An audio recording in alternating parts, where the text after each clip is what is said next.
Welcome to the Sleeping Barber podcast. Welcome back to another episode of our Barber's Brief. If you're a new listener. What's happening? You good? Oh yeah, I'm really good. How about you? I'm doing fantastic. Awesome. What do we do here on this Barber's Brief? Well, you know what? If this is the first time you're tuning in, we use this forum to discuss marketing and business news that kind of caught our eye in the last couple of weeks. We'd like to highlight a case study, or we like to call it a marketing moment. Sometimes we find an audience Q&A, sometimes we don't. But we always find a way to finish off with Ad of the Week, which is one of our favorite segments. Absolutely. Absolutely. Absolutely. Ad of the week. Ad of the week. Ad of the week. It is a beautiful morning today, by the way. I don't know if you've been outside yet. I have not seen the outside yet. But It's I'm incredible. excited to go out there because it's supposed to be nice and warm, summery today. Yeah. And you know what else is nice and warm and summery? I don't know. Inflation. Oh, Jesus.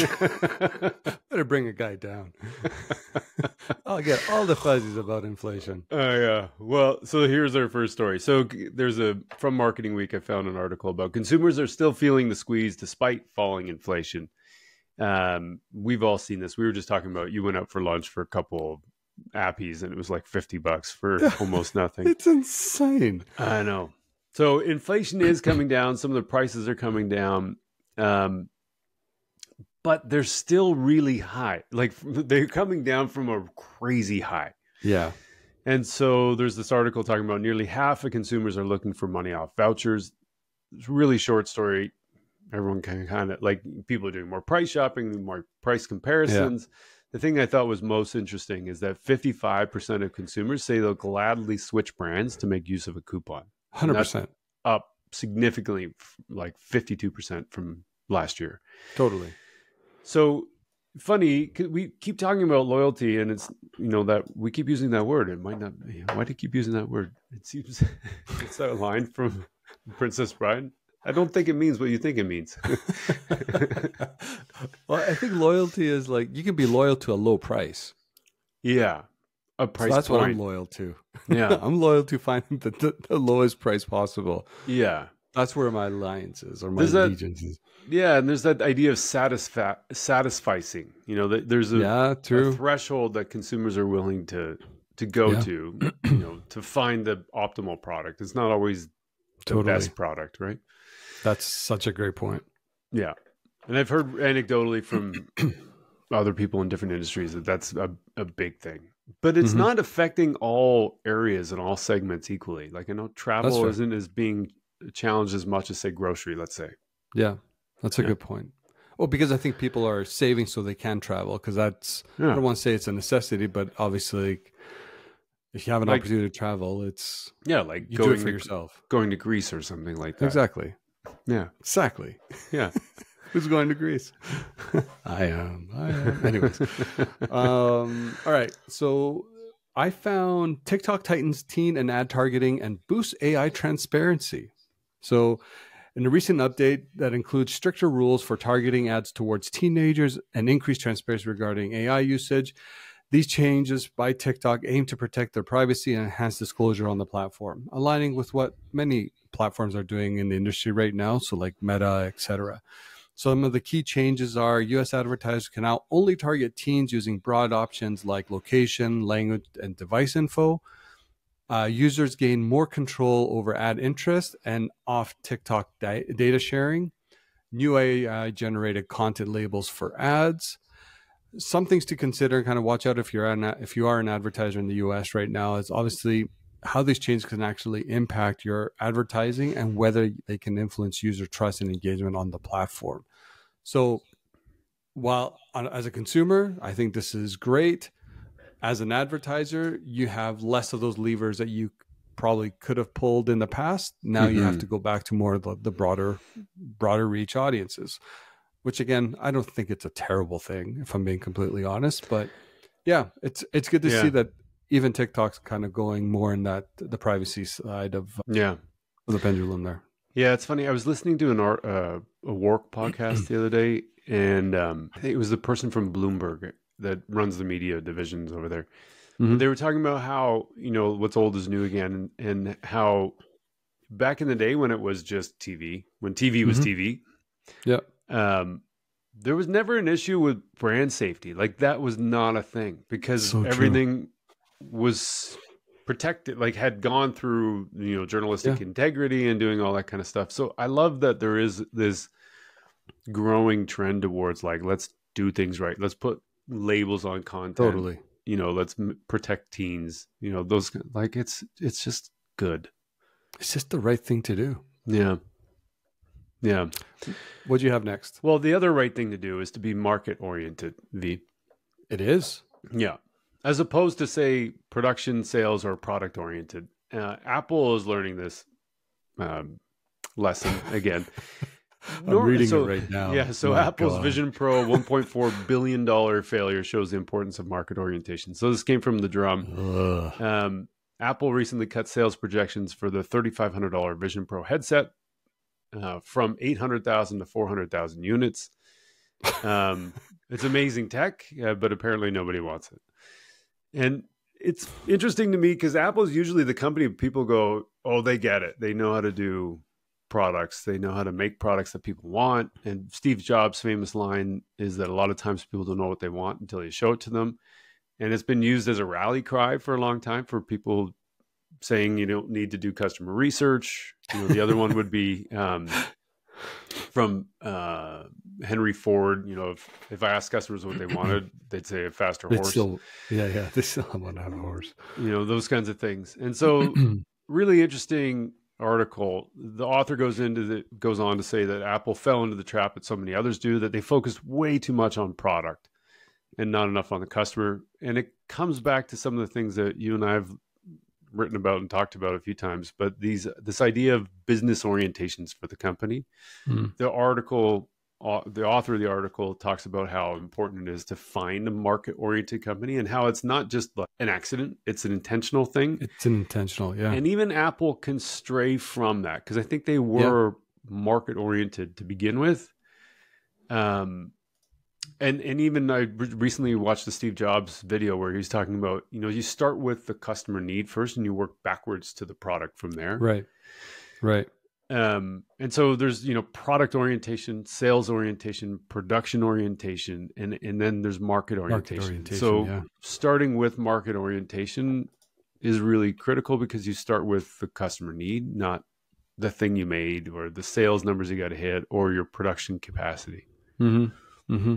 So interesting story that even Apple, who everyone talks about as being the best of everything, sometimes bombs. The funny thing is, I could really only see one application in my day-to-day life that it'd be like, yeah, maybe it'd be cool. It's like literally maybe if you're in a plane, long haul flight. And you're just like, you want to immerse yourself in your own kind of little world. That is honestly the only application that I could see that I could ever use this. But does it justify $3,500? That's the cost of a ticket. Well, it's more than a ticket to Europe. So it's hard to justify that. And especially, again, you talked about I guess it was a couple of weeks ago, just on like inflation it was just earlier this morning. A couple of minutes ago, yeah. A couple of minutes. Jesus, my mind's not working very well this morning. But it's like, how can you justify $3,500? Yeah. It's really hard to. Yeah. Yeah, totally. What else you got? I got the growing pains of retail media, dodging the ROAS gremlins. So this was an article in Marketing Week. And I think we all know and see how retail media is experiencing rapid growth, right? You have the Walmarts. Here in Canada, you have Loblaws with their PC Optimum, and then obviously their retail media arm. Canadian Tire, I think, is going down that path as well. Anyways, it's projected to constitute a significant portion of U.S. ad spend this year alone.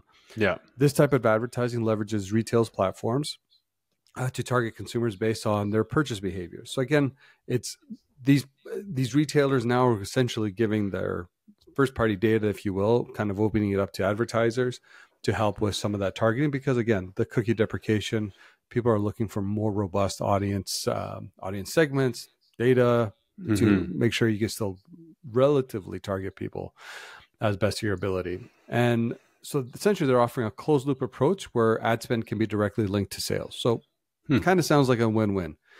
However, there are some challenges, just like anything. So despite its appeal, the industry faces increasingly more and more challenges. One major issue is the lack of sophisticated measurement tools, leading to concerns about transparency. I haven't heard that before. Accurate attribution. Haven't heard that before. And critics argue that relying on last attribution, can't believe we're still talking about such attribution models, that can skew results and fail to capture the full customer journey, potentially overvaluing certain ad placements while neglecting others. Dun, dun, dun, dun. So there are things that they are working on to help improve it. So, it's the standardization effort. So the industry's bodies like IAB, ISBA are actively working on establishing uniform standards for media and attribution measurement. That's good. Second one is measurement consultancy. So you're seeing a small rise, especially in the US, and these specialized consultancies focus on retail media measurement, which is interesting.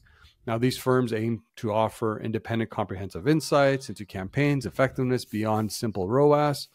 Again, I think that can help with that standardization that we're talking about. And then finally, there's going to be and continue to be a technological advances of these ad platforms, which develop more sophisticated tools to measure and optimize ad performance across retail media channels. So, really interesting space. I'm fascinated by it. It'll be interesting to see how it stands the test of time, though. So, yeah, I think it'll be really cool to see this unfold over time, because there's so many things now that previous advertisers who are now retail media owners, exactly, or publishers, have to now answer questions to, which is going to force them to probably think more about how they do things. Totally. Which will then trickle down to like, well, hey, Google, how about this? We're looking. Yeah. It's so interesting. What do we have next? I got a marketing moment, V. Marketing moment. Yeah, this one was kind of cool. I can't find a ton of sources other than there's a YouTube video and there's a couple articles I found. I would love to find more details on this. But so there's this Xbox game called Football Manager 24. Well, it's Football Manager, and then every year it's a new number. They partnered with McCann London and came up with this thing called Everyday Tactician.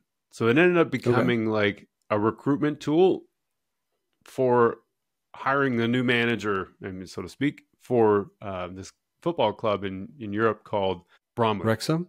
Bromley FC. So for anybody who's seen the show We Are Wrexham or Wrexham, yeah.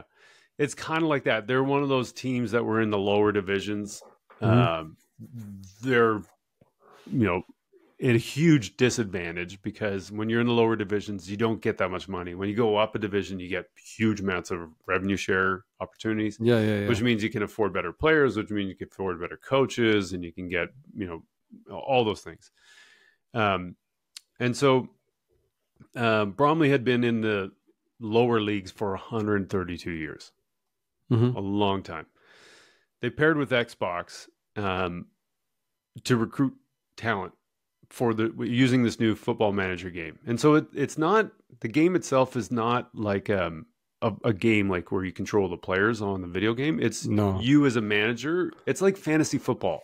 Oh, totally. I've played. Have you? Okay. Oh, yeah. Yeah. So what they're essentially doing is they're then using the players, the gamers, to act like the guy in Moneyball almost.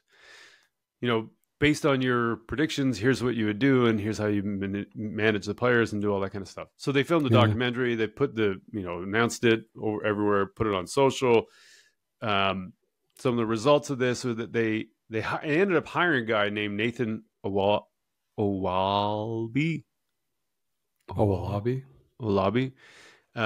who was a tour guide at Wembley Stadium. Amazing. Yeah.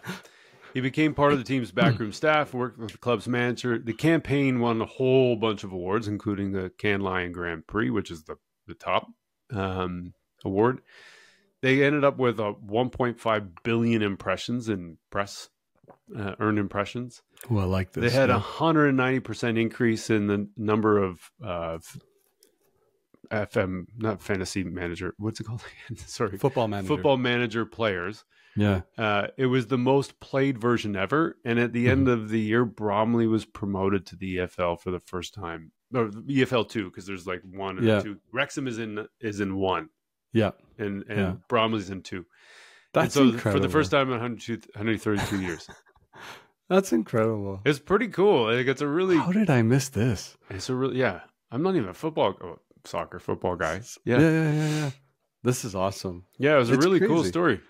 It is a fascinating game because literally you take control of a team and then you're responsible for scouting. You're responsible for setting up the tactics for the team. You're responsible for everything, essentially. And it really gives you that real life feel of managing a team, everything from everything behind the scenes to what's being put on the pitch. So I think the first one was like the first time I played it was 2002.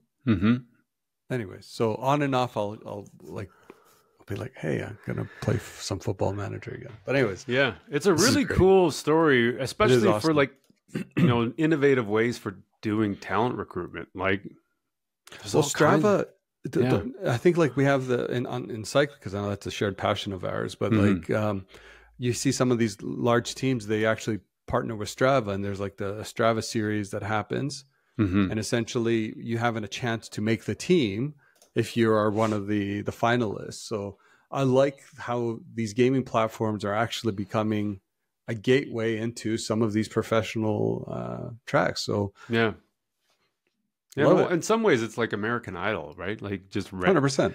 Yeah, that's super cool. All right, ad of the week. And I feel like, I don't know why maybe it's the last couple of times we've been talking about McDonald's quite a bit, but yeah, McDonald's is getting ready to celebrate their 50-year anniversary in the United Kingdom. Oh, they're kicking off a major new campaign celebrating 50 years since the opening of McDonald's in the UK, with a faithfully recreated reminder of the joy of its childhood birthday parties. Cool. I remember growing up, we would go to birthday parties at McDonald's. Always, it was just a thing. So their new campaign is commemorating that 50 years since their first location in Woolwich in London. The campaign features a nostalgic ad filmed in the original restaurant, meticulously recreated to evoke the ambience of 1980s childhood birthday parties, which, I don't know, kind of got me thinking. Yeah. It is produced by Leo Burnett. The 60-second spot aims to celebrate McDonald's heritage and appeal to the sentiments of joy and nostalgia associated with its early years in the UK. Chapeau McDonald's for celebrating 50 years in the UK. I think it's awesome. When you have a chance, have a look at the ad. It's actually, you'll remember what it was like going to McDonald's in the 80s there. It's really well done. Awesome. Yeah. What's coming up next week? Well, we've got Dan White coming back. Dan. He's a great guy. Yeah, Dan's back. And for anyone who doesn't know Dan White, he is author. This is his 4th book. So he's coming back to talk about smart advertising, his book. It's an awesome book. We had a chance to preview it before it came out, and there's so much good stuff in there. So we're going to dig into all of that with him. Yeah. And if you do buy the book, you can find our comments in it right in the front. Oh, yeah. We're featured. That's kind of fun. Yeah. That is kind of fun. We're published authors. Here comes that emphysema again. That's what we'll tell Dan when we interview him. Yeah, pardon me for coughing into the mic. Yeah, it's all good. Yeah. Yeah. We did it, V. We did it. Oh, my goodness. Okay, buddy. Good. All right, man. Well, we'll catch up soon. Go chase that profitability. I'm going to go do that right now. I think you've got a meeting with profitability. I got a meeting. 8:30. 8:30. Yeah. Okay, until next time, V, have a good one. You too, my friend. Take care. Okay. Take care. Bye.